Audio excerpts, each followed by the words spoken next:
Jane, can you hear me? Nobody was talking, so. Oh, yes. Okay. I see.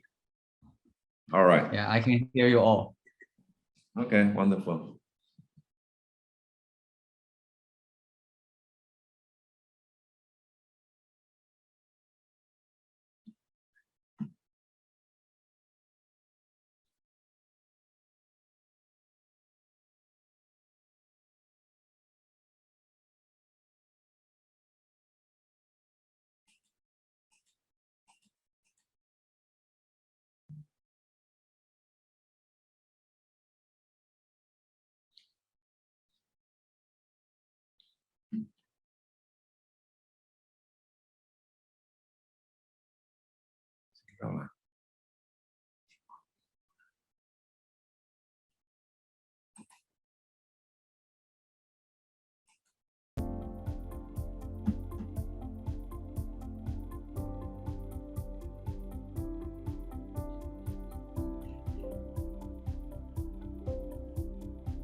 Sure.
Yeah, we probably can get that. Yeah, let's start.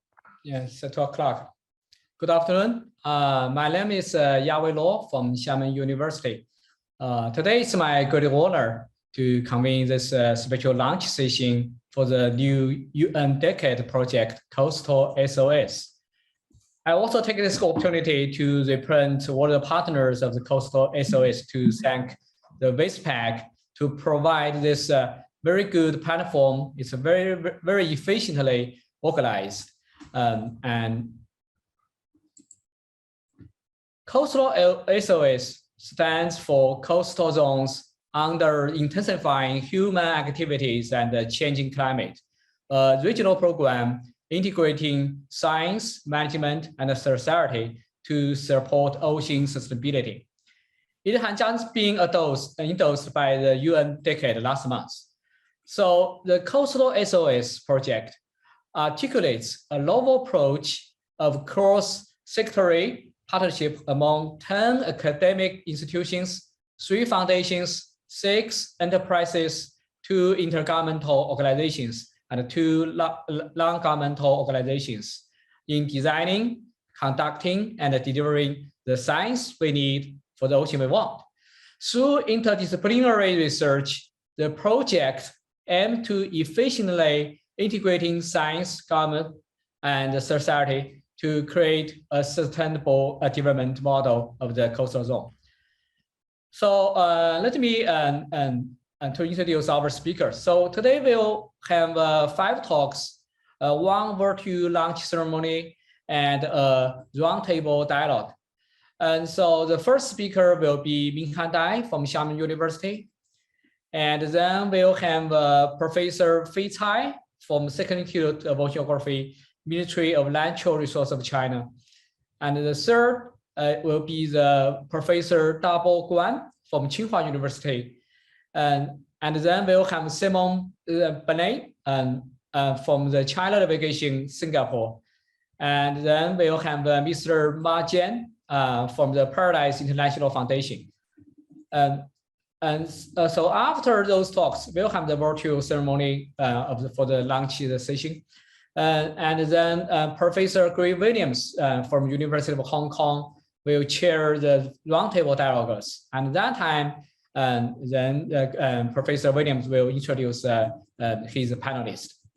So first, let's welcome our first speaker, Professor Minghan Dai. He will give an overview introduction to COASTAL-SOS.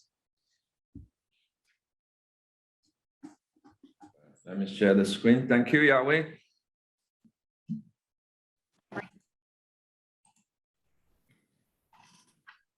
Let me share the screen. Can you all see the screen? Yes. Hi, Minhan. Yes. Thank you. Hi.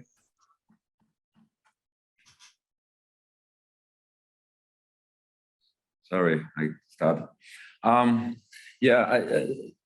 To start, I just want to thank IOC WESTPAC to organize this fantastic platform to kick off the regional UN Decade activity. So I'm going to give this overview of this COASTAL-SOS project. Stands for Coastal Zone and Intensify Human Activities and Changing Climate. A regional program integrate science, management, and the society to support ocean sustainability. As Yahweh introduced, this is a UN Decade endorsed project. I hope I'm impressing you with all these logos.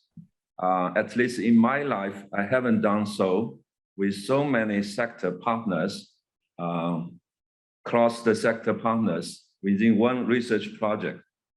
So I'm showing here the full list of the partner of the COASTAL-SOS, from academic institution, including Xiamen University, of course, I'm in this belong to, and second, Institute of Oceanographic, Department of Earth Science, Tsinghua University, the Hong Kong University of Science and Technology, State Key Laboratory of Marine Pollution, City University of Hong Kong, the Swan Institute of Marine Science, the University of Hong Kong, Marine and Coastal Resource Research Development Institute, Department of Marine Coastal Resources in Thailand, and China ASEAN College Marine Science, Xiamen University, Malaysia, Institute of Ocean and Earth Science, University Malaya, and the Institute of Oceanography and the Environment, University Malaya, Tengku Garu, again, Malaysia.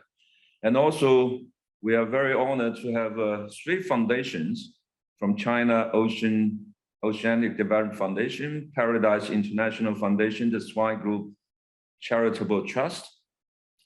And very importantly, from the design of this research project, we bring in this industry sector, including China Navigation, the CP Group based in China, the headquarters in Thailand, JV Aquatic Resources in Malaysia, Liantai Group, and the Zhongtian Technology Marine System, and ZPMC Maritime Fuzhou Construction. And also we have Intergovernmental Organization, IOC WESTPAC, PAMC, and the non-governmental organization, including Surface Ocean Lower Atmosphere Study, that's the international project, and the World WWF Beijing. So again, this is one of the key, as I said, the partner is one of the key of this COASTAL-SOS program. So this will give you the overview of this project. And through co-design, again, through the beginning of this research project design, we engage from the very beginning. It's a co-design in nature from multiple sectors. And then we're still doing the science through the integration of natural and the social science, looking at the coastal ecosystem health. And hopefully we can deliver the outcome of the science research through this novel cross-sector partnership, using the observation network, data, coupled numerical modeling system, and eventually will provide the toolbox supporting decision-making. This is the context of this project, the ocean. We all know the ocean and the human are closely linked. And if you want, 90% of the shipping route is through the ocean, and 50% of the population reside in the coastline. And I'm here showing these 7 literature of the ocean. One is the Earth has a big ocean with many features. The ocean makes us habitable, produce 50% oxygen, for example. The ocean and the life in the ocean shape the future of the Earth. The ocean is a major influence on weather and the climate. The ocean supports a great diversity of life and the ecosystem. The ocean remains largely unexplored. So I'm trying to say that the Earth needs the ocean as life needs water. This was a big concept. And then we zoom in the coastal system and I put the Chinese character here, crossing, linking the atmosphere, lithosphere, hydrosphere, and the biosphere. And all these converge in this coast zone. This is a very special region featuring ocean, sea, land, and atmosphere interaction with very complex interface, abundant natural resources, fragile ecological environment, intensify human activity. You name it, importance in reservoir biodiversity or marine primary productivity or fish catch, all relies on the coastal zone. However, these coastal zones are under great pressure, both from the human population growth and the human activity. I give one example of the global fertilizer usage consumption in the waterland that put the pressure into the coastal zone, causing a lot of issues. And this human driver is amplified by global climate change. And showing here the ocean warming, deoxygenation, ocean acidification, extreme weather, sea ice melting, sea level rise, etc. We all know are very familiar with those global climate change symptoms. A big question actually we are facing, or the ocean is facing, if we are reaching the tipping point of no return. And at least some of the symptom looks like it's past the point of the no return. That was one of the major reasons that ocean received the global political concerns and become one of the 3 major concerns on the UN level or at the individual governmental bodies. And I'm showing here, including SDG 2030 or World Economic Forum or High Level Panel for Sustainable Ocean Economy. They all now has paid great attention on the ocean issues and the solution. That's probably one of the contexts where the theme of this conference, WESTPAC UN Decade Kickoff Conference, and the vision we are all very familiar, the science we need for the ocean we want. The outcome, we expect a clean, healthy, resilient, predict ocean, a safe ocean, a sustainable, productive ocean, transparent and successful ocean, and an inspiring, finally, and engaging ocean. So the coastal SOS focus on the East Asia seas. We all know it's a big 7 million square kilometers, fed by world's largest, the longest river such as Yangtze and the Mekong River, and support 20% of the world population. It's a place provide major seafood, and it's a world largest expanses of coral reef, mangrove, and seagrasses. Coastal SOS picked 6 model coastal system from Pearl River estuary, Changjiang, Gulf Thailand, Minjiang, Xiamen Sea area, and the Johor Strait. And I just give one example to elaborate a little bit what's the drivers here. One of the main drivers is the fertilizer. I would term it an invisible pollution has caused eutrophication in coastal oceans. And you see it, fertilizer consumption, all this river watershed, then you see the nutrient concentration increase during the last 40, 50 years, and including now expanding into East Asia. Give one example, all the data set is still small, but you start to see the trend, okay, from Central Europe, America, now East Asia, and then now South Asia. Probably next step would be Africa. And those eutrophication has caused a series of ecological consequences, including hypoxia, HAB, harmful algal bloom. And I just give you one example here in the East China Sea of Shanghai, the hypoxia area observed in 2016 reached 20,000 square kilometers. It's 3 times the area of the Shanghai city, and has become one of the largest seasonal hypoxia zone in the world. So in those contexts, the research framework of the COASTAL-SOS, including, we're looking at both the stressor from climate change and the pollution in the context of the economic development in the region. And then I will align carbon footprint and the nutrient footprint as the 2 chain research lines, and then looking at the ecosystem resilience and the societal sustainability. Of course, we need data, modeling, and eventually digital twin ocean to support this research framework, deliver the policy tools. So this is the question we are asking based on this project. What are the key physical, biogeochemical, and the socio-economic process governing the dynamic and the consequence of coastal ocean eutrophication and the climate change in river estuary shelf system, and how are they coupled and interacted? So we're going to assess what's the historical key environment drivers and the management policy that have led to the current state of different model coastal system during the past 50 years. And then we'll attribute how are the key physical, biogeochemical, and the socioeconomic process coupled and interacted in governing the dynamic and the consequence of coastal ocean eutrophication and the climate change in this river estuary shelf system. And then we're doing the simulation and the prediction to check what are the future change trends of the coastal system in the next 30 years. How will they change across feedbacks to the socioeconomic system?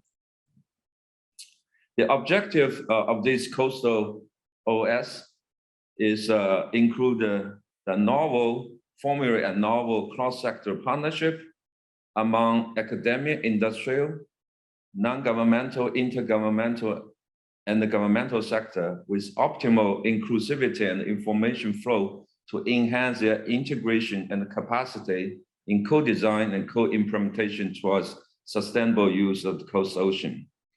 And of course, we'll generate comprehensive knowledge of the coastal ecosystem and the human dimension, pressurized by intensified human activity and the climate change, through scientific exploration to study ocean warming, pollution, eutrophication, HABs, hypoxia, and acidification to facilitate prediction of the coastal ecosystem change. Finally, hopefully we can empower effective ocean governance. We'll integrate ocean management, encompassing historical, integrated, knowledge-based, ecosystem-based, and solution-oriented approach to ensure sustainability of the coastal ecosystem. This kind of activity outcome through co-design of the science we need, through, again, historical analysis, new observation, numerical modeling, human ocean coupling analysis, to deliver the ocean we want. And we are meeting the UN Decade SDG goal of 13, the climate action, life 14, life below water, and the 17, the partnership to achieve the goal. The approach, as I said, we're doing the diagnosis, attribution, and the modeling, and the solution. Again, the key of this project is try to integrate cross-system analyze, unifying the protocol and the methodology among the 6 model system, so we can stay on the same page to co-design and co-deliver of the science. I just give you some of the flavor slideshow. This kind of showing the multi-dimensional observation through field observation, remote sensing. And we are going to develop the numerical models. They cross-scale, they coupled by geochemical physical model and the coastal environment socioeconomic synthesis modeling. And finally, Faye is going to introduce a digital twin ocean, try to visualize based on the data and the model to provide a very powerful tool for decision making. So the expected outcome of this COASTAL-S, again, a novel strategy of cross-sector partnership, a problem-driven and solution-oriented observation network data platform, and finally, a decision-making support system. So I stop here with that, and hope you can get an overview of this project. Yahweh, get back to you. Thanks, Minghan, for a very thorough introduction of the project. So our next speaker will be Professor Fei Cai from the Second Institute of Oceanography. He will give a talk from observations and modeling to digital twin ocean. Hello, Professor Fei. good afternoon. So my talk will focus on the natural science part of it, mainly focusing on the observations, modeling to digital twin ocean. So this is, again, the 6 coastal systems. And as Minghan said, they're really, from the natural science point of view, it has a common approach. That is observations, the modeling, to the integration between the data and the modeling results to a social economic informations and come up with different scenarios. I have 10 minutes, and then I will just talk about those 3 subjects and then give you some recommendations and then the thinking from very beginning. And then I will show you a few examples by the end. So the number 1 task is really this, the inventory assessment and the gap analysis to see what we have, and then from the historical, the observational, the data sets, and then through the gap analysis to see current the technical capabilities, and then the co-design observing systems. We need to have a clear goal and objectives. Who are the users? What those informations for? I think we have to change the mind in some way, not only for the scientific understanding, but also for the solving the social economic problems. So multiple source of observations, we need to design, come up a standard, and then have a best practices. And then, in other words, share the successful stories from one system to the others. This remote sensing data really need to be consolidated and standardized. In situ data is very difficult and hard to put them together, but the remote sensing data and then should be consolidated and standardized for all this. I will show you one example of this part. And then, so the modeling part, as Minghan said, we need to talk about a multi-scale modeling approach from the land, the river estuary, the coastal open ocean, not only the physics, but also the biogeochemistry, the ecosystem part. The model simulation and development has to be closely linked with the data and then to improve the model. But we also need to come up a operational forecasting, like a weather forecasting for the ocean, for the different community group users.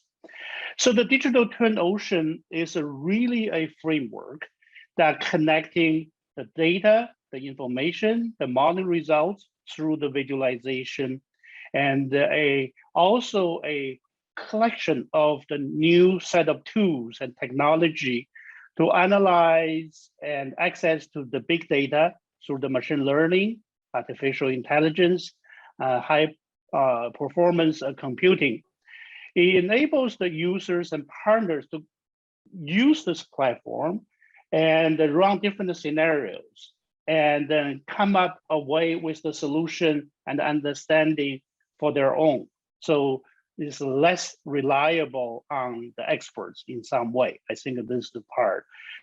That also established this global shared, easy to use the platforms for the different user groups, communities, because there are other funded UN decade programs that just focus on this. So we need to take advantage of it. This is the one example Minghan used, that is we can get those informations like a fertilizer consumption.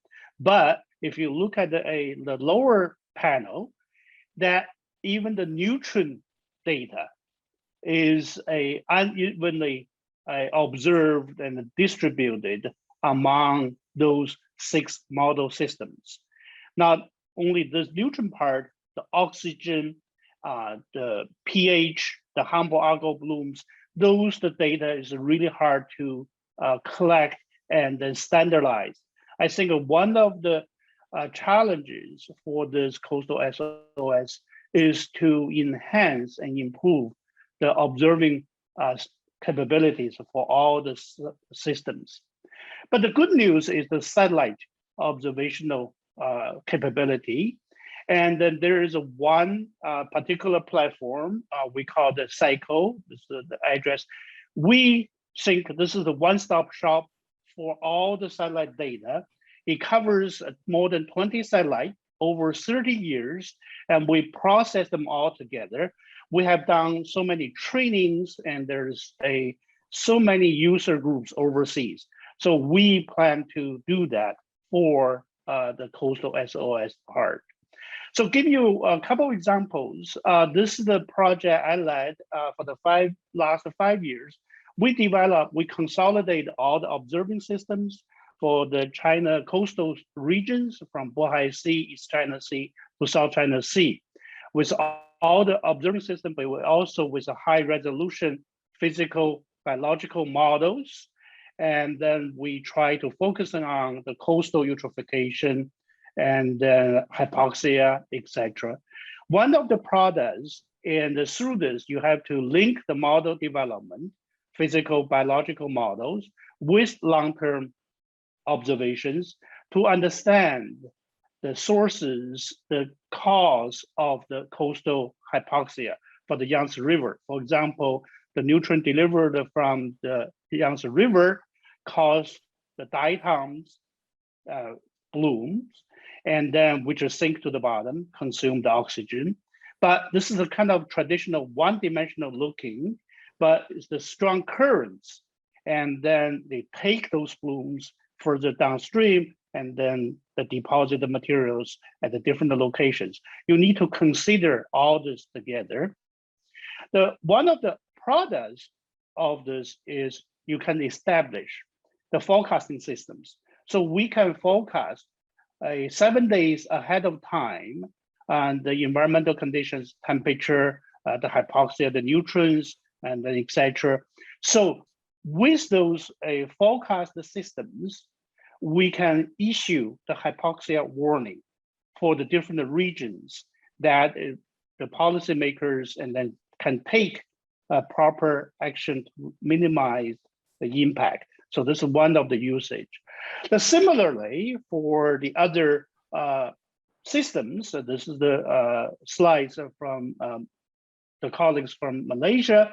So they also use the physical models, the ROMs, the same model we use. They do the handcast the last 20 years, but it's only for the physics. It has not got into the biogeochemistry yet. And they also issue 5 days forecast, and then you can see the website only for the physics.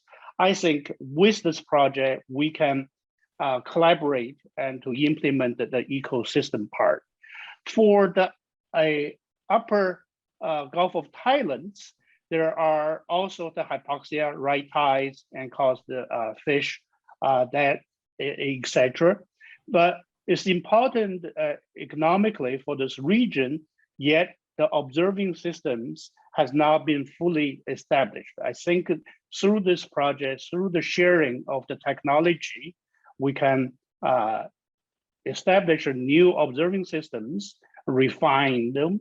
And so those are the examples. I leave you with some final thoughts.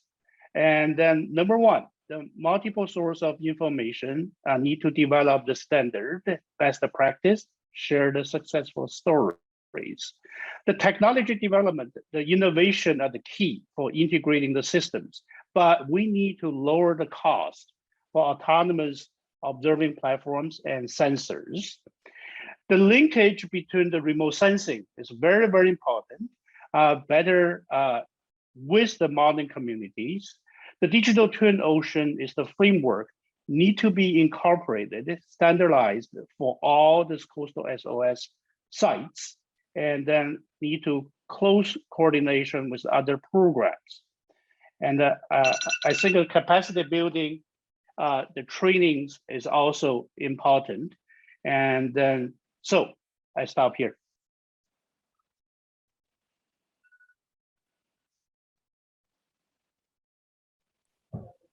Thanks, Professor Tai, for his very excellent talk.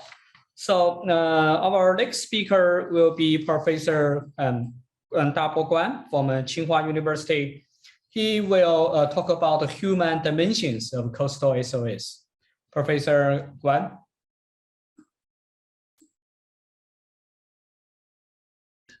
Thank you very much. Oh, let me open this. Good afternoon, everyone. This is Dapo Guan from Tsinghua University. I'm gonna share some thoughts about our during the preparation of the coastal SOS project, how this human and the nature nexus can be established. So it's more coming from the human dimension of the coastal SOS project.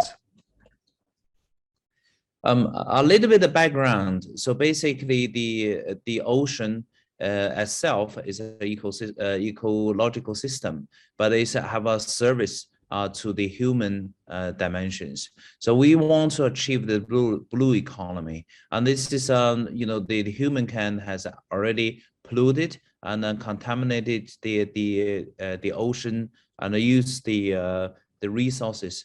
Possibly already destroyed many of the resources already. The marine related GDP in the recent few years globally has kept relatively stable, but in the developing countries, especially in China or the South Asian countries, the marine related GDP has growing up quite rapidly. On the other hand, the coastal area has been very vulnerable to be affected by a kind of extreme events like storm surge or other things. The economic loss usually is quite heavy, and that's interpreted as the resilience of the economic system in the coastal area is quite weak. There's lots of the literature talk about how do we achieve or build the blue economy, which is trying to reconcile the trends in the biophysical state of the ocean, which we are relying on, maintain the opportunity for future well-being for humankind, and enable the emerging the opportunity for the ocean production to actually to enhance the future or the current well-being for the human development. There's a lot of challenges when we study this, especially when we link the human dimension or in specifically the socio-economic system with the ocean system. There's not only the modeling difficulties, as Professor Chai was just talking about, also data and mechanisms are not crystally clear. There's a lack of basic data for the accounting system, and the mechanisms for the marine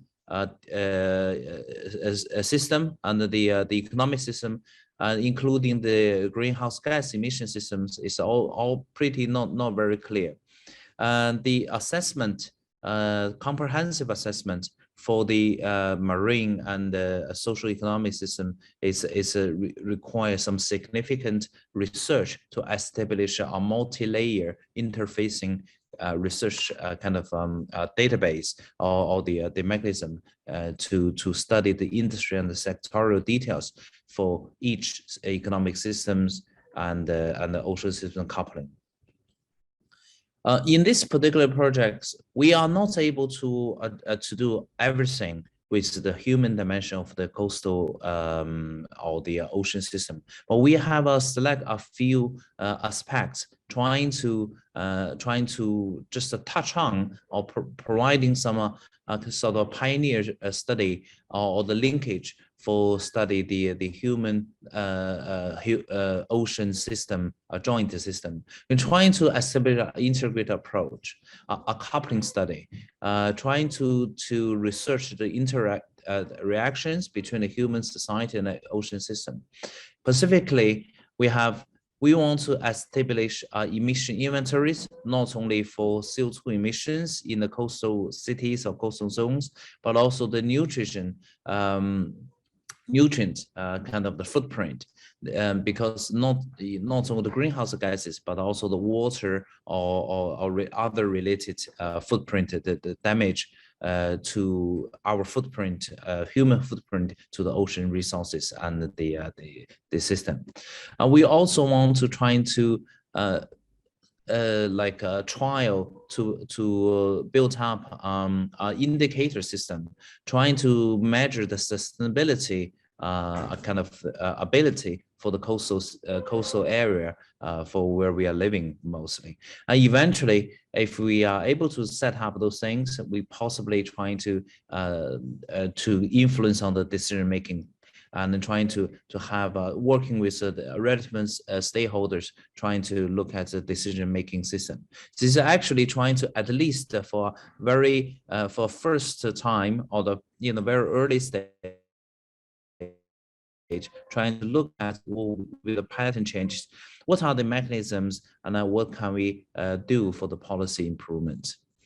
This is a quite complicated modeling. I wouldn't go to the details, but this is give us some preliminary thoughts how we could link the socio-economic activities with the coastal ocean systems through the human input, and how this model can coupling together, and then from these different disciplines, and what will be the output, how those output be able to influence on the policy stakeholders. For in the like reality, we will build the database. We're trying to build some of the databases never exist, but we're trying to be the pioneer to build them, especially to trying to link this multidisciplinary database between the environment and the socio-economic like systems. We will couple the modeling. There's a socio-economic models like international trade or like human development modelings, but also there's ecological and then the earth system models, and how they would be able to link up together. We will give us a first trial for that, and trying to reflect some of the basic like points about the ocean human nexus. Finally, trying to use that modeling and the data to provide some policy relevant results. A few quick examples is that for this, okay. For the database, we have some like foundations or to build upon. So the carbon emission accounts and database for emerging economy, this is we built it up for the last roughly about 5 years or so, as had already made some national and international impact, trying to providing the accurate and most up-to-date carbon emissions and socio-economic data for developing countries, including China and many other developing countries. And we will publish the data for free and upload it for free with the consistent and unique socioeconomic settings and energy types. Already we have constructed the city level of the emission inventories for China for 300 cities on the different years basis, and those would many of them we have some sort of a good data foundation for the coastal areas. Sorry, Mr. Dapo. Excuse me, everyone. I'm sorry to interrupt you. Now we have a big problem about the Zoom. No one can join the breakout room right now. So the technical team decided to restart all the room once again. Yes, sorry to interrupt you. Yes. Okay.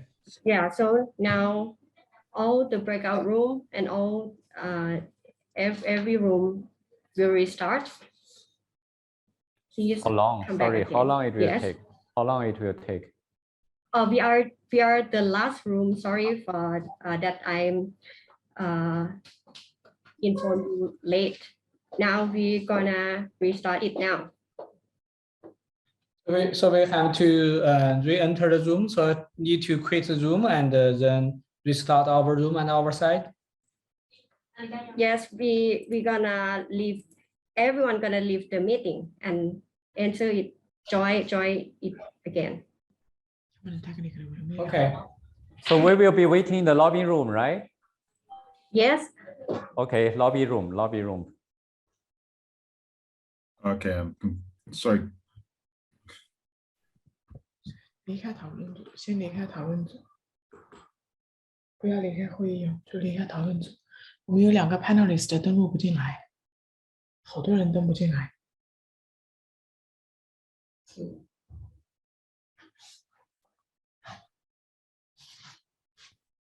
The techniques will kick out of we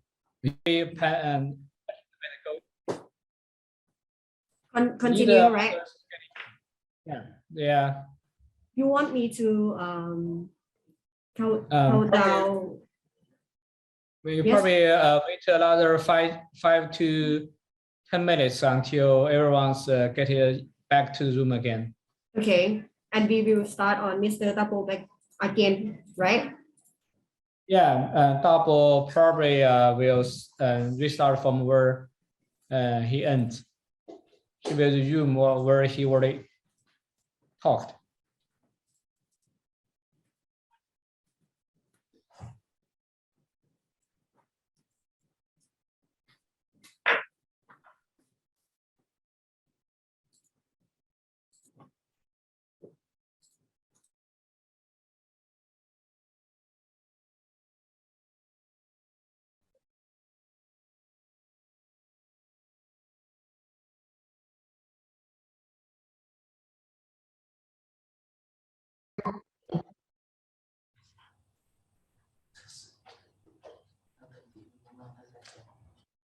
Ah, 这个又出问题了。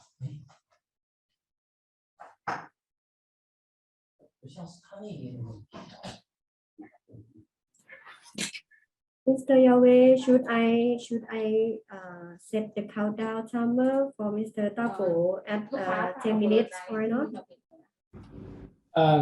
Maybe we should to wait for a moment. There's still more participants to come in. We still have probably another 20 or 30 people to rejoin the meeting.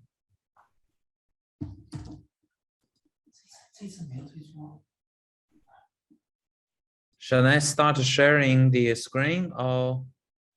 And you can share the screen first, but before the technical issue, we had like 55 participants. Now we want to have 30 more.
Double, can you share your screen? Yeah.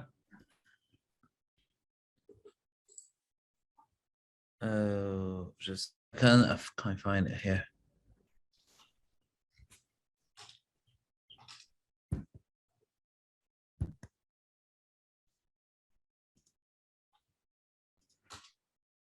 Let me redo it just a second.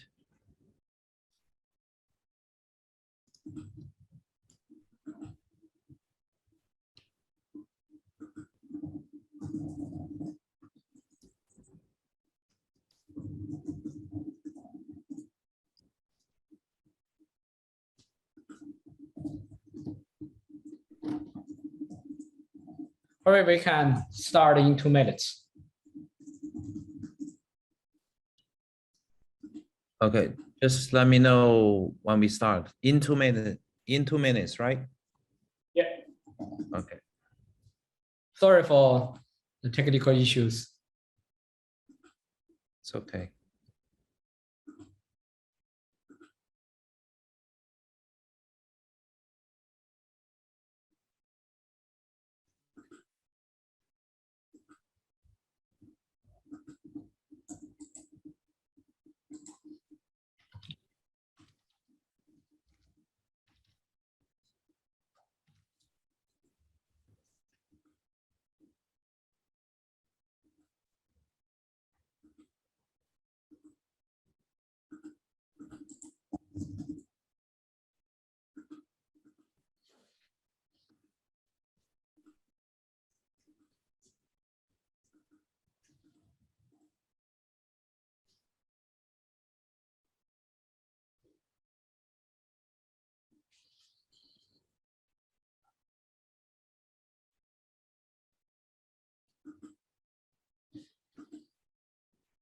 All right, Double.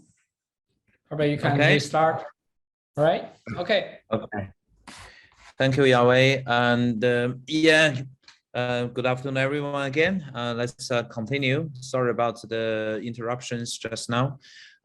So as I said, so we have some foundations about emissions database for 300 cities. Based on that, we're actually trying to look for more than CO2 emissions, but more extending to nutrient footprint emissions. So we started this ammonia at the first, the NH4, so as a typical pollutant for the ocean contaminations. So we're trying to for the first time to look at trying to build up the nutrient footprint accounting system at the provincial and the city level in China, and trying to find the means for the nutrient pollution in the Chinese coastal areas, and what socio-economic activities are linked with that. So we firstly look at the about 30 different cities along these Pearl River delta, and to look at what will be the consequences for the ocean coastal areas in the area. On the globally, we are actually starting to build the socio-economic database for the global emerging economies, is basically the developing countries. Also trying to look at not only for the carbon footprint for those countries or the regions, but also look at their nutrient or the ocean related footprint. So the basic outline for this global trade socio-economic database is 425 economic bodies, including all the countries in the world, and then plus many regions, and 100 breakdown by 135 sectors. That has a very detailed socio-economic sectors. This is allow us identify, try to target which sector or which activity is the key for the key driving forces for the relevant nutrient pollutions there. So by using those basic data tools, we are about to expand them for the marine economic input-output model. So the traditional 100, like this 135 whatever sector we talk about,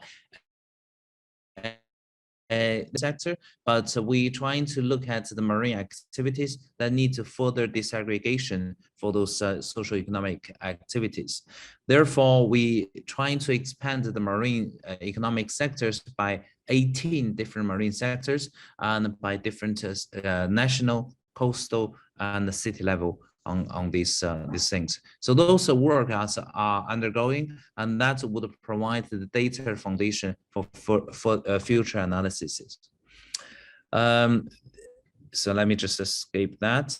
So already has some output. One of the papers had already published this year about the how did we build up those marine-based economic input-output models, and then what's the city level or in these coastal cities in those different zones, and those papers is already published in the Environmental Science and Technologies. And finally, let me just say a few words about the sustainability index, which we trying to look to build up, and hopefully we can use that index to measure the sustainability or even the resilience for the coastal areas, coastal zones. So the approach we propose to use is called Inclusive Wealth Index. It's firstly proposed by the United Nations in 2012. We have expanding that, and now studied about 200 cities, over 200 Chinese cities there, including many coastal areas and many coastal cities. And that actually included the human capitals, the production capitals, also resource capitals, which is the environmental related. And in the coastal areas, lots of the resource capital is a key input for their socio-economic development and well-being improvement. So we trying to look at those to measure those index city by city, and then trying to hopefully can apply further to the international studies in this coastal SOS projects. Finally, basically, we want to provide do the policy guidance kind of research, which is we work with the scientists, also the policy stakeholders, trying to co-design what will be the policy oriented project and how our research would contribute to the management frameworks and the decision tools. Thank you very much. I stop here. Thank you.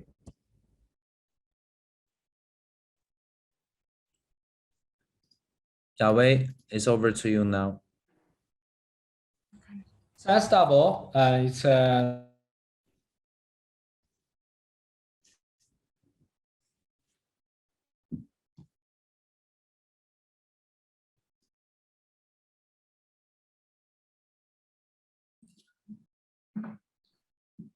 Yeah, we lost you. But anyway, we can continue. sorry. Presentation. Go ahead. I'm being 要不然你那边静音点，要不然你这边静音点。 sorry. I'm being kick out from a Zoom. I don't know why, but I thought I use another computer. And so our next speaker will be our representative from industry sector, Mr. Simon Bennett from China Navigation. He will give us his ideas from industry perspectives.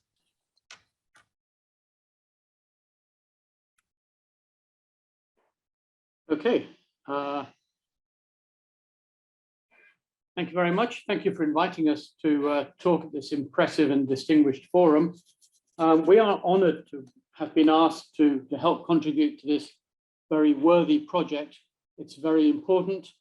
The more we understand the ocean atmosphere interface, the better we will be at sea, and the better the coastal communities will be able to adapt and mitigate the more energetic climate that's heading our way. On the assumption that you can see my screen. Yes, Simon. Can you play the PPT? Yeah. Okay. So the company I work for was established 149 years ago. Hang on a minute. This is some of our ships on the Shanghai Bund on the Yangtze River. And today the family is very intimately involved with our growth and opportunities, which is why we still have the family behind us, and they are very keen that we support scientific projects like this.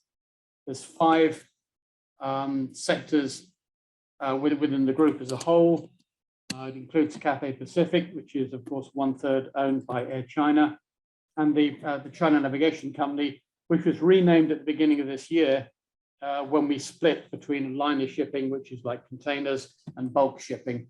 So to be able to distinguish the two. We own and operate around 50 vessels. It changes all the time, making 2,500 port calls a year in 55 countries, mainly in this area here, the Pacific. This is probably the most important slide I'm going to show you in the 10 minutes I have. We have 14 different trades servicing the Pacific islands, countries, and territories, but you can see we service a lot of ports in Japan and China, all the way down to Australia, and then the Pacific Islands. We've worked with a number of different scientific projects. We've worked with the National Oceanographic Centre in the UK, at the University of Southampton for 10 years, collecting meta-ocean data as we crisscross the Pacific here, because these are generally very underreported routes. These are not the trunk routes for containers from America to China, China to Europe. So this enables, and we also obviously cross the Southern Oscillation Zone, so we can track temperature changes, which are bringing in El Nino or La Nina. So we're happy to help with whatever data collection you need on ships on these routes here. We started out supporting scientific projects and worthy projects in general when I went to the United Nations Environment Assembly in Nairobi. That was the first time that they had involved science, policy, and business together. And it was very obvious that this had been long overdue. The science side of things tends to produce the data about whatever the issue or the problem is.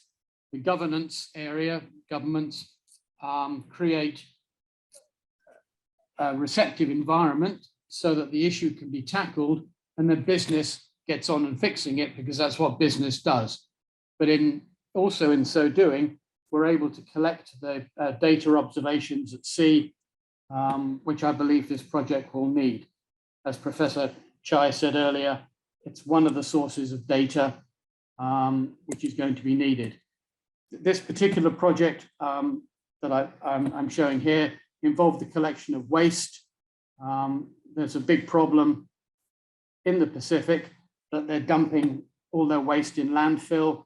The tropical cyclones come through and blow the plastics into the sea, and then the small fish eat the plastics, the bigger fish eat the small fish, and the humans eat the big fish.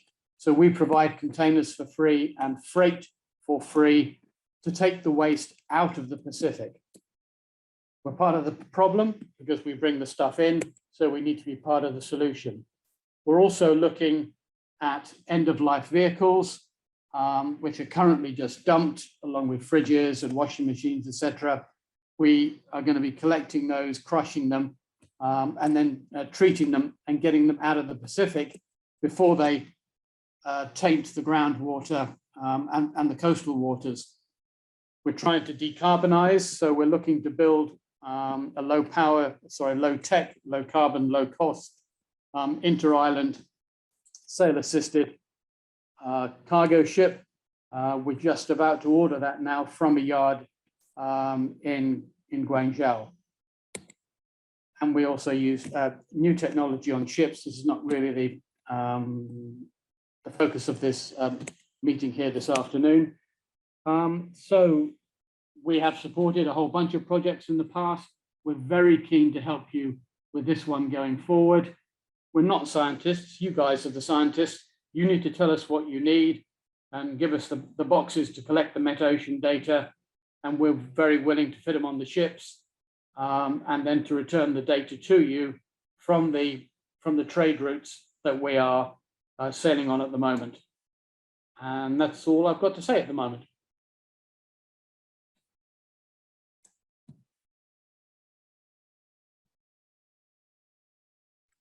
Thank you very much, Mr. Bennett. So we'll go to our last speaker before the roundtable. There will be the Mr. Jian Ma from the Paradise International Foundation. He will talk about his ideas from a foundation perspective.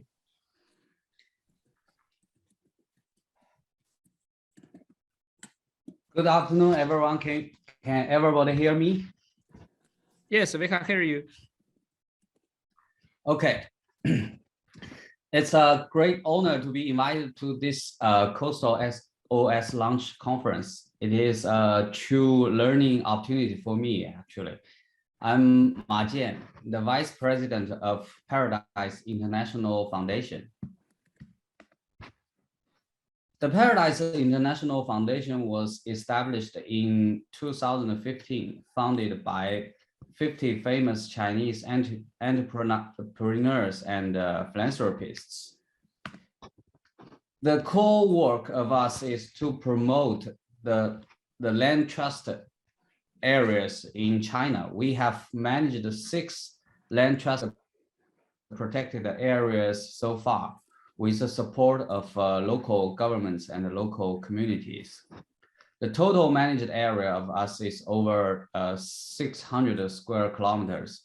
We have around 100 full-time staff to carry out the patrolling and monitoring, working with local communities to balance their livelihoods and biodiversity conservation.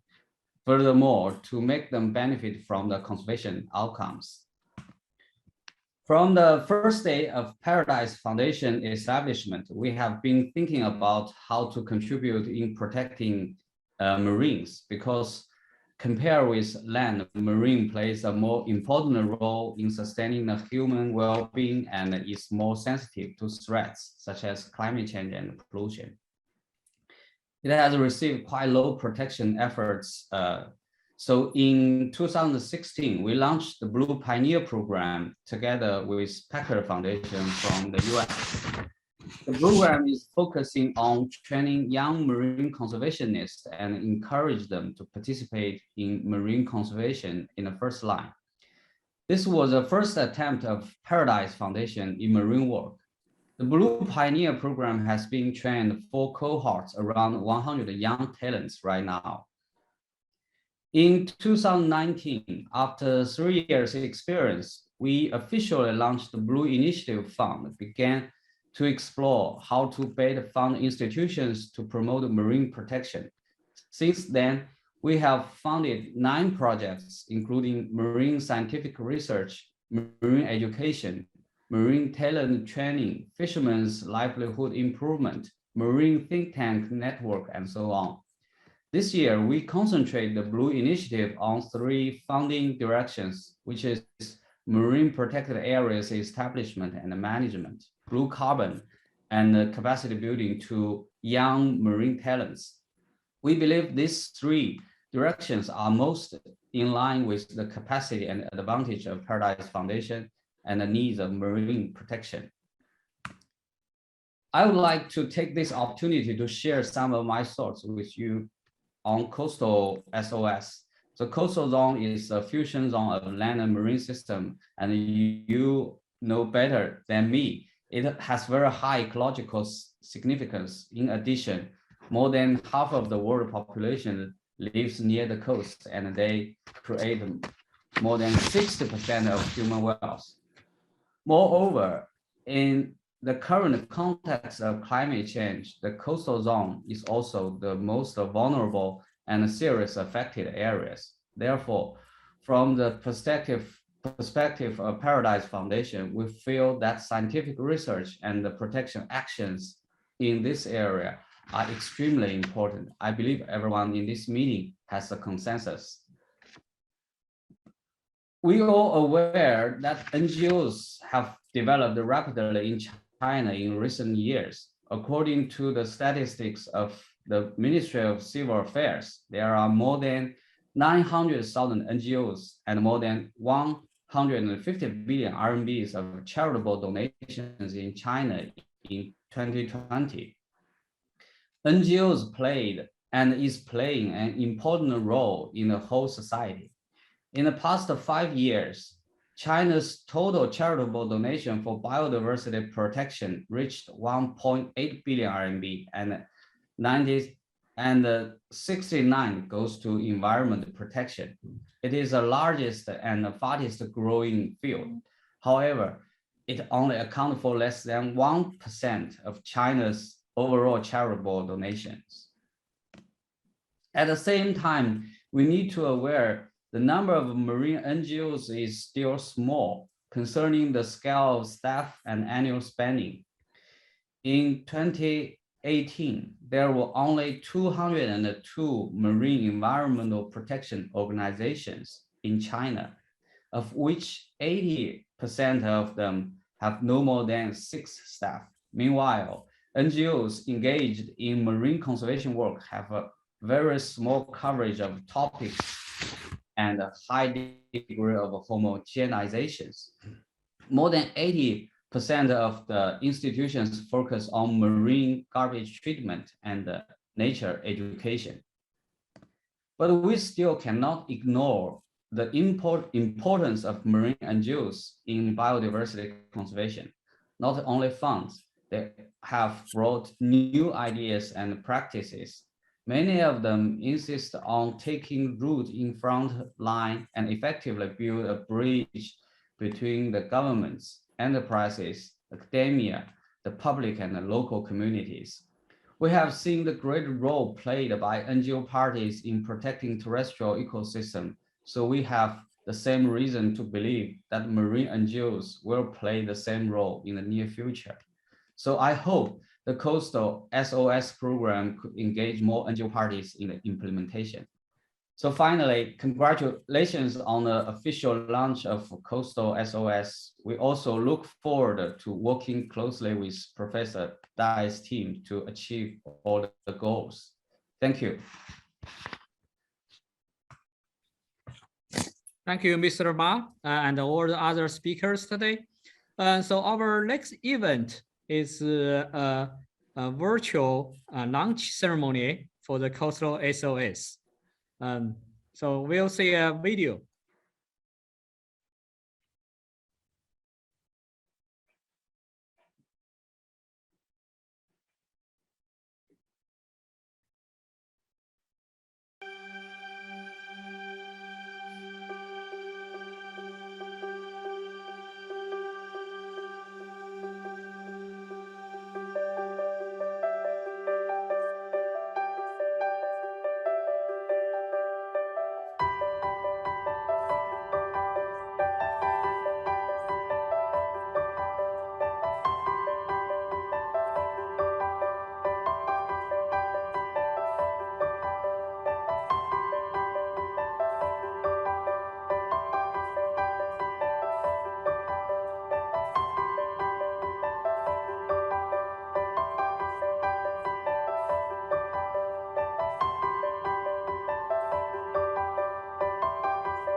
A bit more background.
Let's all give them props.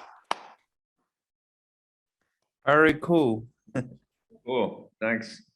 Probably we now we need to take a group photo virtually. So can everyone open your camera and we can quickly get a group picture and we go to the next step. Screenshot, yeah.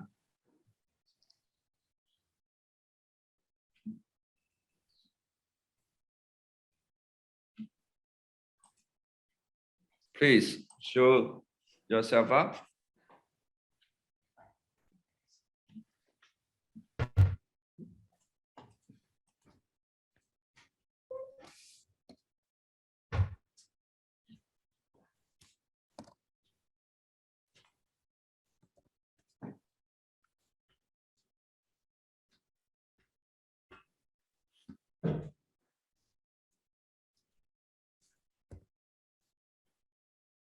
Thank you all again to join this long session.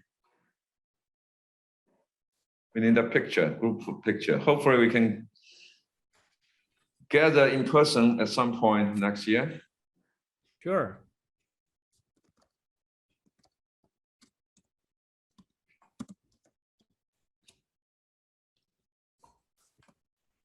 Everyone, please put your camera on so we can get a screenshot. Are we ready?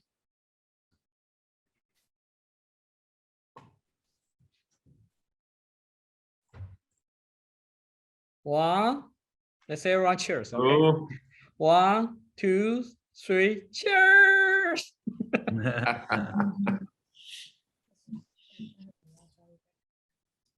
Just hold on a second. We have to, because we are too many people and we can't just a screenshot for one picture. We have to do that. Couple screen, times. yeah. Are you all set? Yeah. Just hold on for one more second.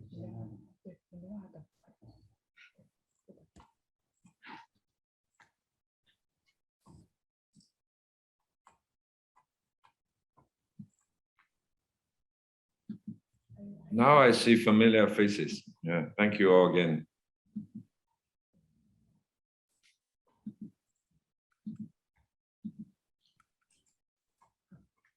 Are we done yet? Are we? Yes. Okay, we're here. We'll finish it. Oh, all right. Thank you, everyone. So now I will give my mic virtually to Professor Green Williams to chair the dialogue, the round table dialogue. So, William, it's yours. Thank you, Yahweh. Can everybody hear me? Yes. Okay, that's great. Yahweh, do we still have 45 minutes? Yes, from the timer we obviously do. So ladies and gentlemen, a big welcome to the roundtable discussion part of this meeting. It's a pleasure to be here. My name is Gray Williams. I'm from the Swire Institute of Marine Science at the University of Hong Kong. And today what we've done is we've drawn together a panel of people from various different disciplines representing different sectors of the proposal, but also different countries. So I think it fulfills many of the things which Min Han pointed out were quite unique to this project. So if I could just introduce the panelists first, and then we can kick off. So we have Joseph Chu. Joseph, for me, is on the top left of my, my picture. He's from Liangchen Overseas Fishery Group from Shenzhen, and he'll be representing that sector of the different group. We have Professor Jianpeng Gan. Jianpeng is Gan's from the University of Science, Hong Kong University of Science and Technology.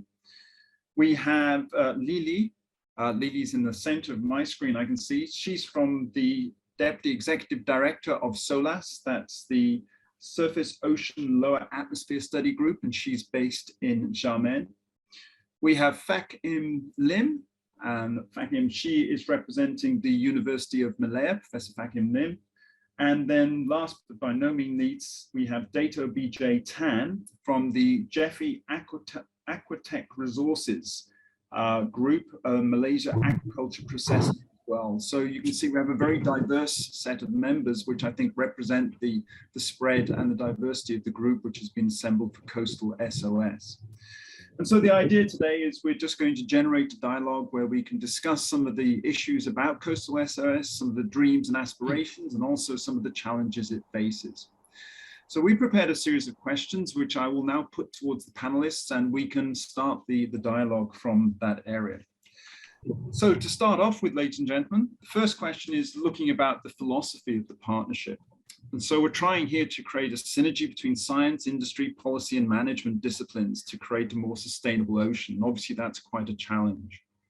So one of the first thoughts are, what cross-sectorial partnerships do you consider are crucial for achieving a sustainable ocean future, and why? Why are those particular ones important? So I'll throw that open to the panelists, and whichever one of you would like to start the discussion, we can follow on from there. Yeah, great.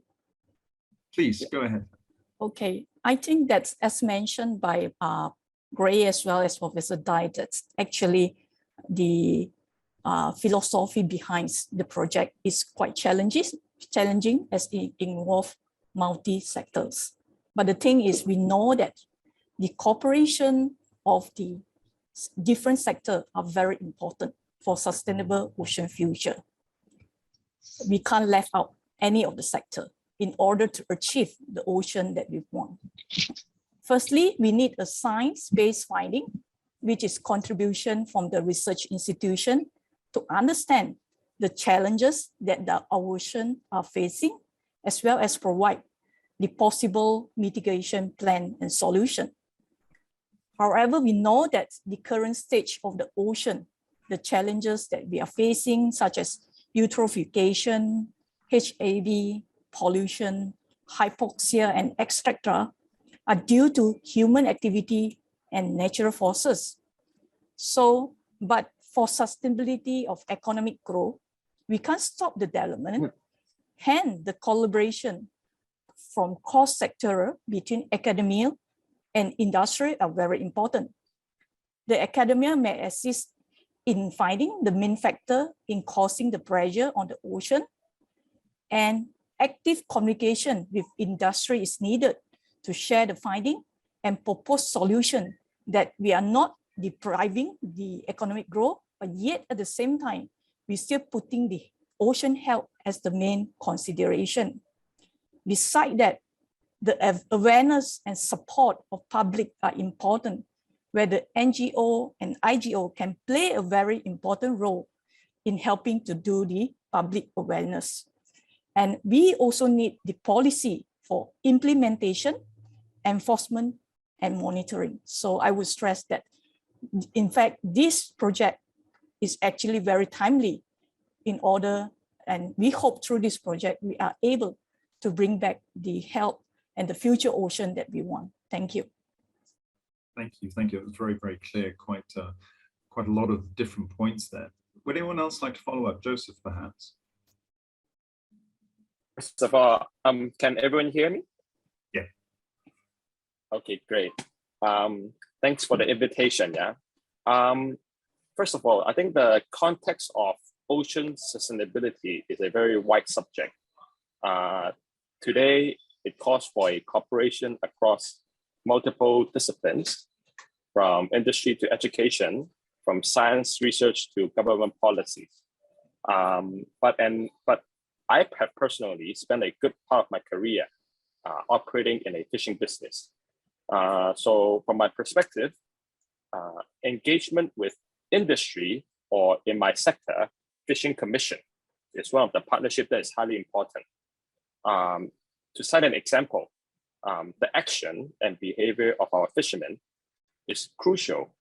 That contributes to the make or break of our ocean sustainability. To cite an example, because I'm in the industry, in the catching business, so I understand that certain catching method would result catching many, we call it the juvenile fish, the small baby fish. So is it really the most sustainable friendly method? This is up for discussion, but this is just one example of how I feel that directionally alignment and partnership with local or industry commission is important to drive long-term sustainability ocean. Thank you, Joseph. I think it's very interesting to, again, this cross-sectorial approach to try and think about what different sectors bring to this actual larger project. Would any of the other panel members like to comment on that particular question, trying to think about what are the key cross-sectorial partnerships?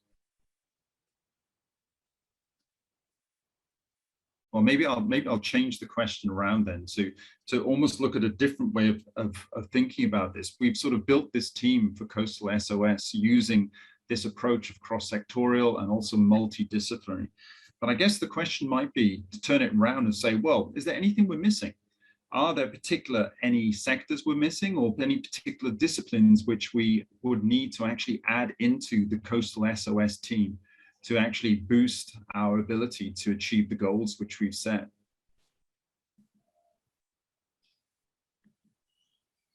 Great. Maybe I could say that. Please, I can see you. Yes, please go ahead. Thank you. So as mentioned, the coastal issues such as the eutrophication, the oxygenation, acidification, HAB, and as well as the fisheries and agriculture management, air quality, natural disasters. All these come into play to at least some extent along the entire human inhabited global coastline, but become critical in highly populated areas such as the 6 demonstration sites of coastal SOS. And we also mentioned that the coastal oceans cover only like 7% of the global ocean surface, but they support a disproportionate fraction of ocean primary production, fisheries, and other marine ecosystem services. So there is a lot of momentum worldwide to understand and to solve the coastal issues. For example, the Joint Baltic Sea Research and Development Program, BONUS, which is an EU program, and budgeted 100 million euros to understand and to reduce the effects of man-made pollutions on Baltic, enabling sustainable exploitation of the sea and supporting the health of citizens living around it. And I think Coastal SOS is to some extent inspired by this Baltic Sea story. And another example is that SOLAS, we are a global research network which brings the scientists from both oceanic and atmospheric domains to study air-sea interactions and climate change.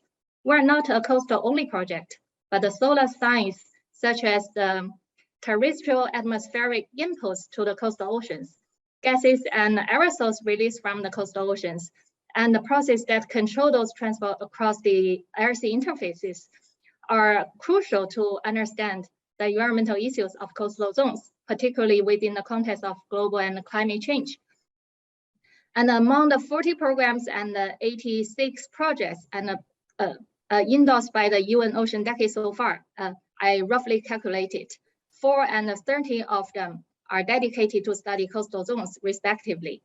And among the 70 Decade Action Incubator sessions at the WESTPAC kickoff conference these 2 days, half of them are about coastal zones and coastal issues. So I think for coastal ocean, for coastal SOS, one thing we need to further think about is that how do we collaborate or coordinate with these programs and projects to make sure that the effective and efficient integration of all task forces to achieve a common goal, which is the sustainability of coastal oceans.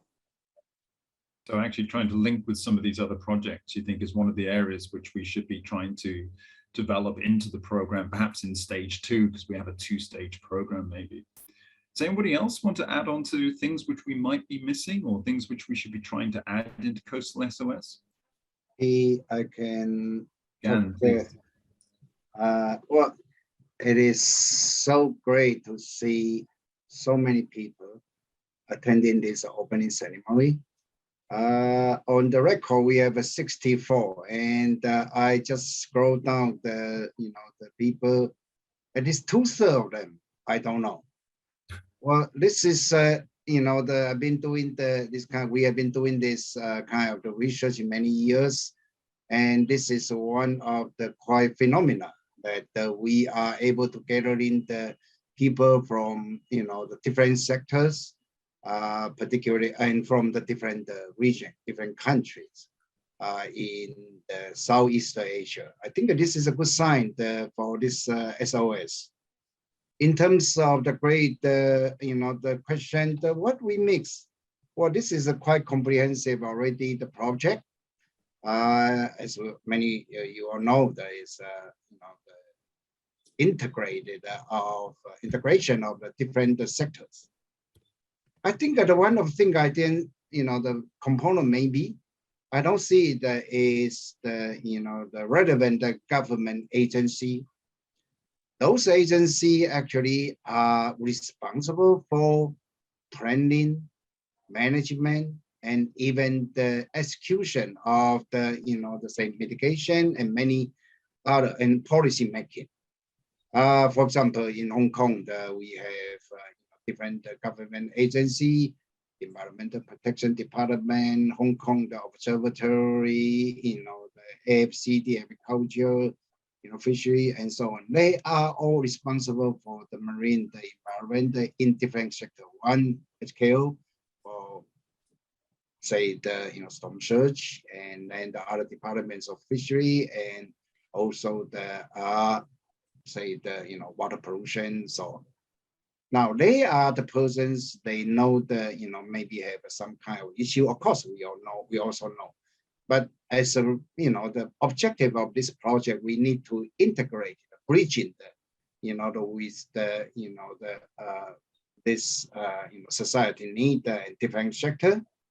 Now the government agency like us, they may have the viewed from other angles for the problem. They urgently need to be addressed, challenge, society need, problem or issue regionally and locally. They are concerned in those several zones we chosen in this study. Okay, so this is the one thing I think we can have liaison, okay, with the more policymaker or the government agency. I saw the Professor Dai's PPT there. We already have intergovernment, the agency, and including some of the organization. That is a good starting, but then we can invite those government stakeholders to come in. Another thing is the linkage mechanism. If we have these people in, then how are we going to effectively link different sectors together? They will involve with the, we need to have approach, mechanism, not just like this kind of meeting. Of course, this kind of meeting is one of the very important mechanism. And Professor Dai said we should get together also the next year, okay, when we have that. The second thing I wanted to talk very briefly is talking about another integration. That is scientific integration. We are interdisciplinary. We have involved with a different, subject, scientific subject, physics, biology, chemistry, and others. Okay, so we have many kind of the scientific disciplinary. Of course, this kind of integration, interdisciplinary, always is a challenging. Not only we worldwide. Are we going to make it, into another level? Efficiency, increase the efficiency in this project is also one of our challenges. I think that this we can, together, the entire group can do that. Now we also have, the not only disciplinary integration, we also have approach integration or objective orientated the task integration. We need to have model, we need to have a diagnosis, we need to have a prediction, and we also need to have a management, mitigation, and so on. This is also one of the challenges, I think. Okay, and lastly, we also have a challenge in the different regions across the Southeast Asia. We could, this SOS group, we have, the excellent group member from the different sectors. I think we can make it one of the, the good example in the coastal ocean management research and mitigation, and under the UN this project. There are many UN decade project, but I think we should do this one. We are capable to do this one. We have competence on this one to make it in the one of the the highlighted one and serve the regions. Thank you. Sorry, I talked too long. All right. No, it's very, very helpful, Gan. I think you picked up, I think there are 3 points which I think we can sort of follow on from what you mentioned to us there. And I think I'd like to start by trying to think about how we can actually make our partnerships work. I think this is one of the things you brought up quite eloquently. And I think maybe one of the first ones to think about is you mentioned about the interaction with government and policymakers. And we have an interdisciplinary team of people, all of whom will deal with different government departments. There are many government departments that deal with the oceans and coastal systems. So I wonder how we'll deal with the fact that every group is dealing with a different set of policymakers and managers. And we have to try and integrate across those different sets, Joseph, from the point of view from looking at fisheries management to looking at atmospheric, discharge, things like this. how are we going to change that language that we're going to use for those dialogues? I think that's quite a challenge for us to be able to have a common language. I think Fei Chai mentioned in his talk, we need to establish best practices and standards. But if we have a different set of language for different, these different disciplines, I think that's already quite a major challenge. How do you think we can try and overcome that?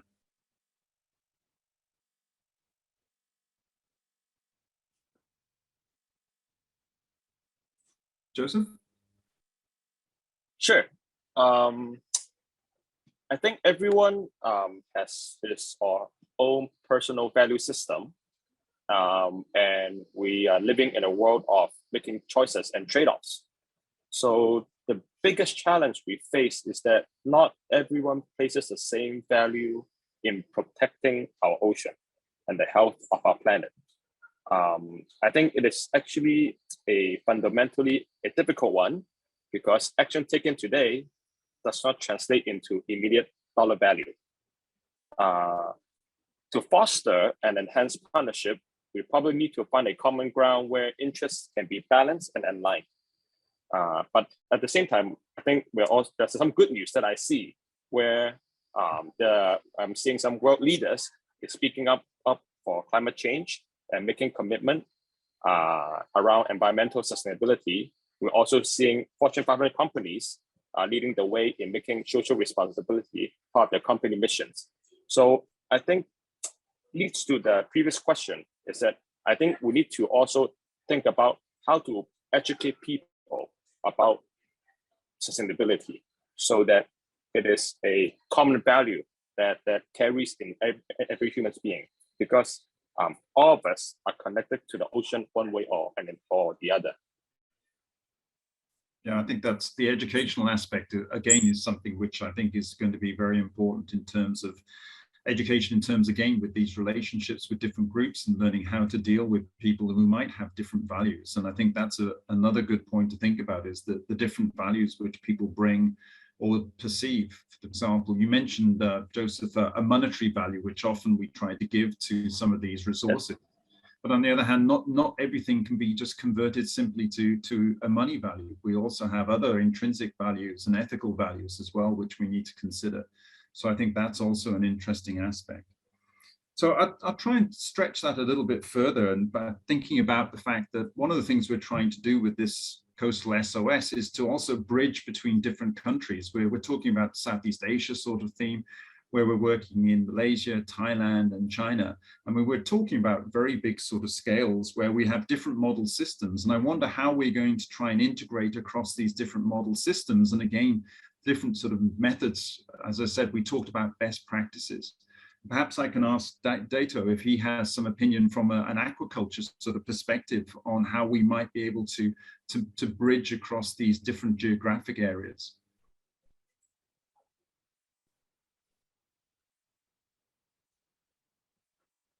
I was told that Dato had actually been able to log on. Unfortunately, he had a lot of problems initially trying to get into the system. So can I just ask, I was told that Dato Tan is actually online, is that correct?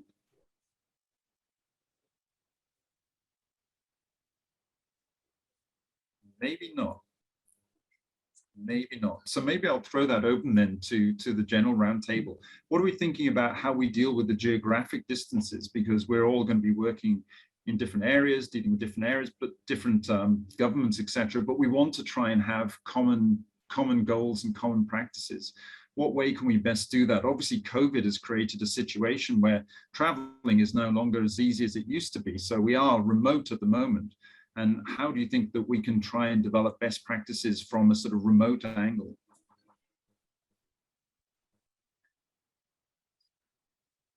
Agree. So I think the first step should be like we should identify the needs of each model system, each demonstration site. Like the 6 model sites, they have different like study status, and we need to know how is current research status of their environment. And then, I mean, for the developing areas, countries we need to, like, if they do have some needs for the financial resources, we should like have a strategy to help them out. I think that's the first step. And then, and I fully agree with you that the different sectors, they have their own languages. So we should definitely learn each other's languages to foster and enhance the partnerships. This is not easy, but I think it could be achieved by a well-designed organization structure and efficient coordination and communication strategy. And since the PAMC is absent today, maybe I could say a few words about them. Like Gan just mentioned that we need to approach policymakers, and actually PAMC, they has a network for local governments and authorities, which contains regular like 50 members from 10 countries. And this is, I think, is the current linkage of COASTAL-SOS with policymakers. Thank you. Thank you. That's, I think, a good point. Gan, did I see you waving there? Sorry. I'm moving. I didn't wave it. Just checking you're still alive. That's good. Okay, thanks. So I think that's one of the interesting points that you made about was trying to establish baselines, I guess, between the different regions in terms of what we already know. And I think maybe that's something which is a good starting point, is to establish those baselines from the different areas which we'll be working with. And that might allow us also to become more familiar with the environments in terms of not just the physical environment or the biological environment, but also the political and the management environment of the different groups. Because I think each group is going to have to act within those different regions from that sort of point of view. So I think that's also a good thing to try and think about. And I think that's one of the things when we're thinking about these sort of cross-sectorial, but also international relationships of how we can try and do that. I'd like to go now and try to think a little bit more about these sort of cross-sector ideas as well. And so I want to think about how the COASTAL-SOS project, one of the key questions is how can we work together? So what we're trying to do is we're trying to make smart business decisions. So that's one area, but we want to base those on solid scientific evidence. That's very important. And then have them enacted into policy and management. And so that sort of combination of smart business, solid science, and then policy and management, often we find out that there are sometimes conflicts. I think Joseph started to highlight some of these areas where we try to find out, different values these groups might have. So I think one of the real big challenges is how do you think we can manage this sort of juggling act of trying to do these sort of three things? We're trying to find the ways that we identify the drivers, then we provide solutions which then go into management and policy. How can we try and juggle any potential conflicts which we might have between business decisions, for example, and science, and then how it's translated into policy? How do you think we might try and manage some of those issues? Perhaps I can step in since you relate to my previous related comment. I think in summary, I think mutual trust, respect, and understandings are crucial. And across all parties, we constantly need to work hard toward eliminate any ambiguity, assumptions, and misunderstanding. Those are the main drivers that always resulted in conflicts. That's why, to me, I think I've also highlighted to Professor Gray before that I think an open and transparent communication is the foundation. It's the foundation. So I think we need to identify the right resources to facilitate such communication, because people like from different areas, like myself, I'm not a scientist, so do not speak. So a lot of time, cross sectors or cross industry do not speak the same language. So we need to be able to find that, for example, a good communicator who are able to articulate scientific knowledge and ideas in layman's terms, or we need a good moderator who understand how put policies and business decisions together. So communication, I think, is the foundation to avoid conflicts. Thank you, Joseph. Yeah, we discussed that earlier, didn't we? And I think one of the terms you were very clear on was transparency. That if we all are very transparent about how we deal with each other, then I think that becomes a lot easier to understand, but also to avoid potential conflicts. I think that's one of the areas. And I think, again, you touched on the importance of communication in terms of not just, I think it's also an education, letting people know how the business sector views these issues and then how scientists do, which then helps us, I think, to better understand each other. I think that's a good point. Would any of the panelists like to comment on that, trying to avoid these conflicts between the different sectors? Great, maybe I can contribute. Okay, so I think that Joseph have pointed out the communications and the sharing a core value that is very important. I would like to echo on that. And I think that the most important thing is we must have active communication. I think that's throughout the implementation of the project. I think the different sector, we ought to have a regular meeting and output to share the results so that they understand right from beginning, so that everyone have the sense of ownership.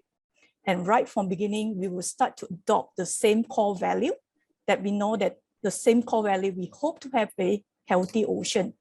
So I think that is very important. And also not to left out like what Champing says, that the government and the local agency is very important, because eventually whatever output and solution that we come out with, we need that to be incorporated in the policy for implementation and also for implementation. So I think if every sectors that are involved right from beginning, I think then we will have a smoother integration to integrate inside the policy, and in hope that we can implement whatever suggestion and solution that based on the output of the COASTAL-SOS project.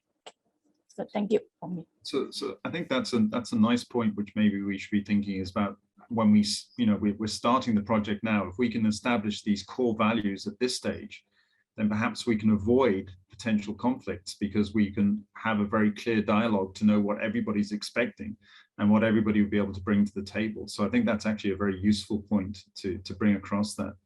The other thing which I was thinking about was that, this project is very innovative for this region, but I think Lily mentioned that there are other programs which have done some of these things, and maybe we should also be looking for their experiences. Has anyone been involved in any of this sort of large-scale programs which have tried to achieve all these goals, or maybe some of them?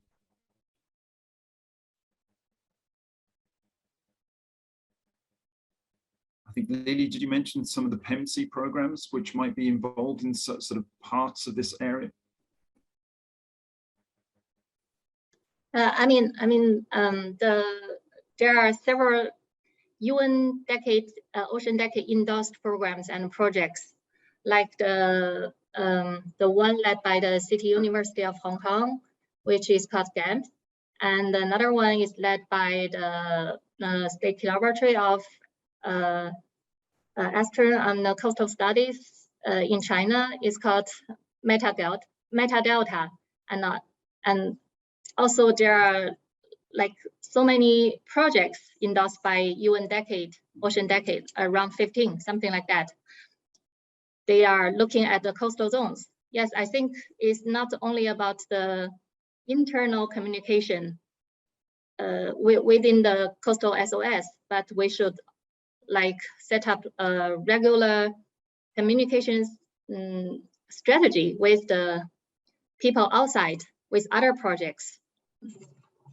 What about projects which are perhaps not even in the region, like EU projects or things like this? Because I think a number of those also try and cross disciplines as well.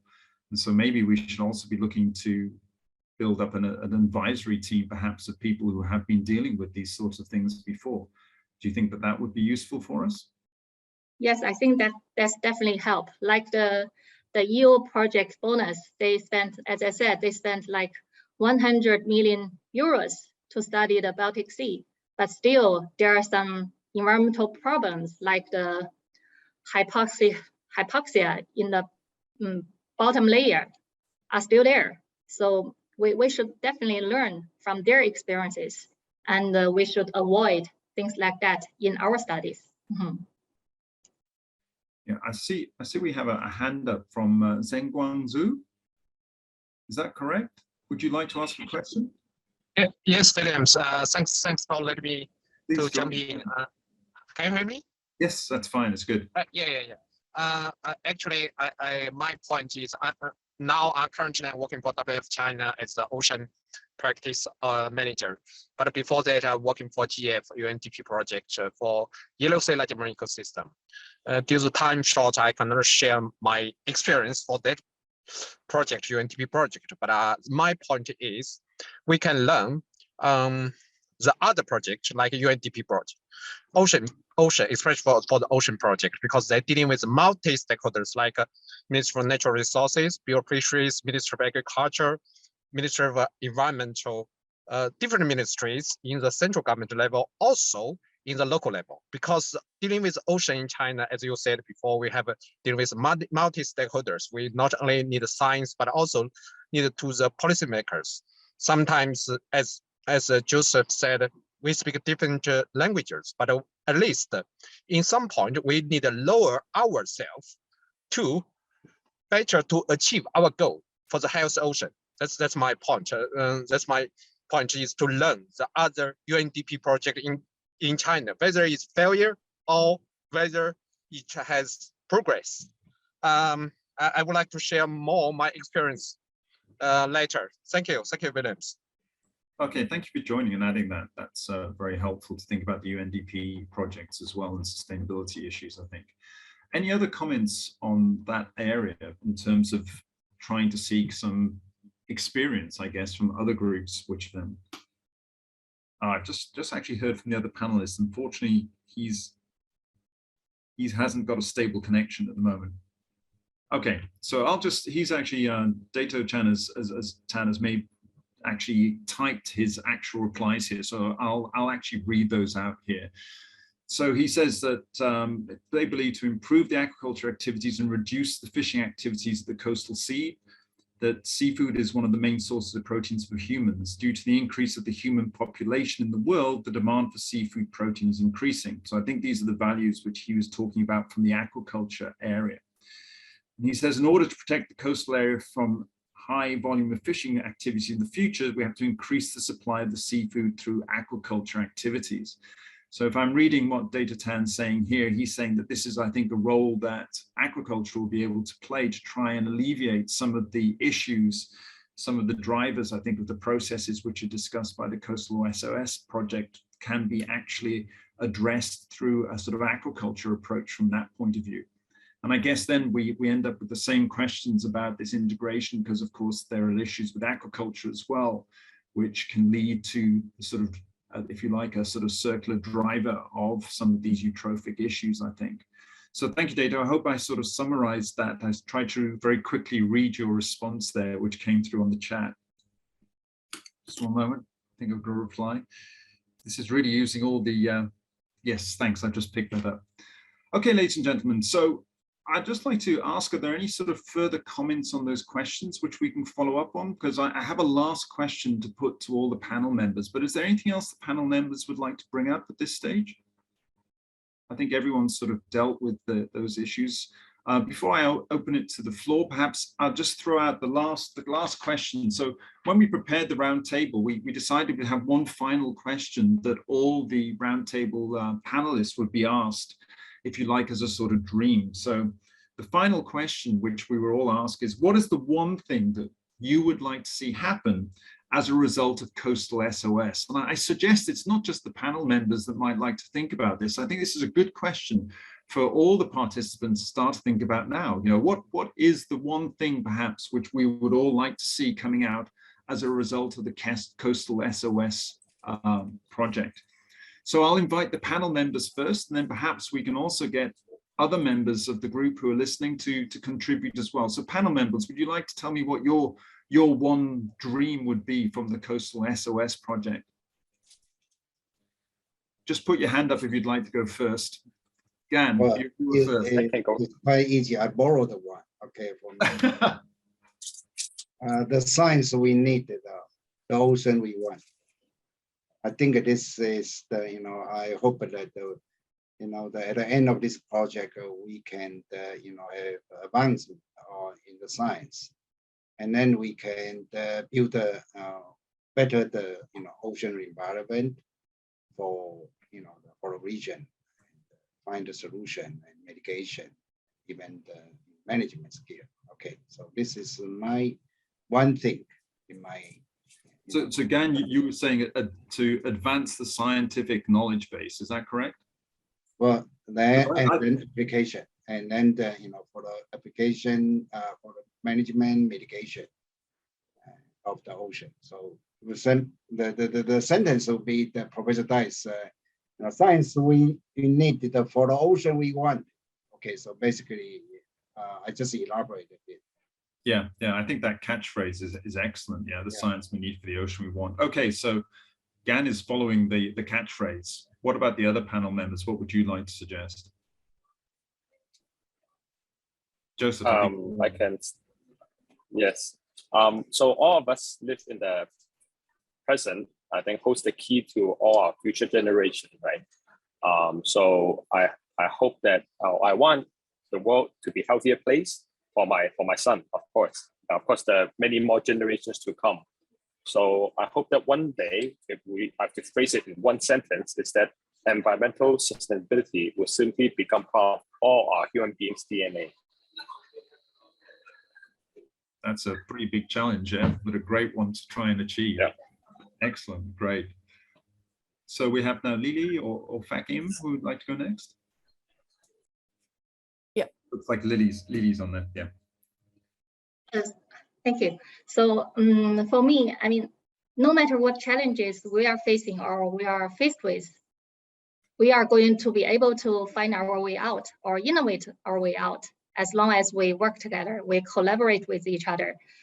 So I think that is not only the disaster movies told us so, but it has been demonstrated, I mean, thousands of times during the history of humankind. So now the climate tipping points are approaching and the environmental crises are increasing. So for COASTAL-SOS, I really hope it will set a model, set an example, demonstrating that how we can win the race via these cross-sectoral partnerships and collaborations. Great, thank you very much, Lily. The last one. This is going to be great. Okay. So I hope that through COASTAL-SOS, we are able to have a pristine ocean for all. I know it's not easy, but we are able to come out with the solution to strike balance between economic growth and environmental health. So this is what I hope. Thank you. Excellent. I think that's a really good sort of summary. I like the fact that there were all slightly different ideas there, and I think that shows us the diversity of the group. So I'd like to thank the panelists for their time, but also for opening different directions of conversation. I think this is the whole point of COASTAL-SOS. And I discussed with Min Han, and I think it's appropriate that at the end of this opening ceremony that we should ask Min Han to be able to sort of summarize what we've learned, what we've done, to think about the future. So Min Han, would you like to close off the remaining part of the roundtable discussion? You have 3 minutes, so there's the challenge for you, Min Han. Thank you so much, Greg, and all the panelists and all the participants as well, and to join this unusual and unique ceremony for the launch of the COASTAL-SOS. We've been hearing quite a bit from different sectors, different perspectives. I think COASTAL-SOS is challenging, and there is a challenge in 3 dimensions. One is the science, because we are doing the multidisciplinary, cross-discipline science and the research. And we are articulate cross-sectoral partnership. And then finally, we are cross-region. There's a challenge. So the challenge are real, and I think the issue occurred to the coastal ocean are also real.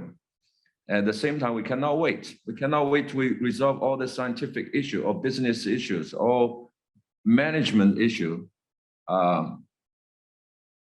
until we understand everything to work together. So the key point I want to deliver, I've been very positive and optimistic that we can take actions. And we can take actions by building this interface, not only between the science and the policy, but also the science and the users, that's business sectors. I'm particularly honored, pleased with this COASTAL-SOS has brought in these industry sectors, because I truly believe they are the user of the ocean eventually. So bring them in this COASTAL-SOS is a critically important view, although the interface has not been yet established, but we are going to do that. So the action we're taking to build up this interface, and with all these catalyzers from foundations and non-governmental, governmental, I think it's extremely important. Although as we heard about the challenge, different language between the different sectors, but along with the effective communication, I think we can do it. The third point I want to make is we are crossing different regions. So we need to build up the local community, the local synergize the community across the science, industry sector, and the policy foundation. And also we need to build up the local capacity to take care of their home and neighboring oceans. That's the key and my philosophy to proceed this COASTAL-SOS. Finally, I think we're meeting together, but COASTAL-SOS is an open system. So I'm hoping very much we can bring in more foundation, more industrial partners, and more governmental sector. People also mentioned that. And even the next generation of the scientists, actually for this purpose, we are forming a youth science committee for COASTAL-SOS. That's exactly the purpose, try to embed the eco DNA to our next generation and enhance their leadership to work across the sector. With that, I thank you all very much again, and it was a great event. I think it was it's a milestone for launching the COASTAL as a unique program, at least to myself. Thank you all. Great, I let you close the session, or? I think effectively, Minhan, that was a perfect way of closing it. I think that was just what we were looking for. I think does Yowei want to say anything about, do we have any other information we need to share with the participants? No, I don't have any further information, but today is a very good meeting and we have a very good start. And as the COASTAL-SOS International Project Office, we will prepare more materials sent to world partners and to follow up. All right. All right. Then I will close this session, and thank you all very much again. We hope to see you meet in person at some point and work together for COASTAL-SOS and the other UN Decade endorsed program. Thank you. Thank you, everyone. Bye-bye now. Thank you. Bye-bye. Bye. Thank you, everyone. Bye-bye. Take care. Bye. Bye. Thank you. Bye-bye. Bye-bye. Bye. Bye. Thank you.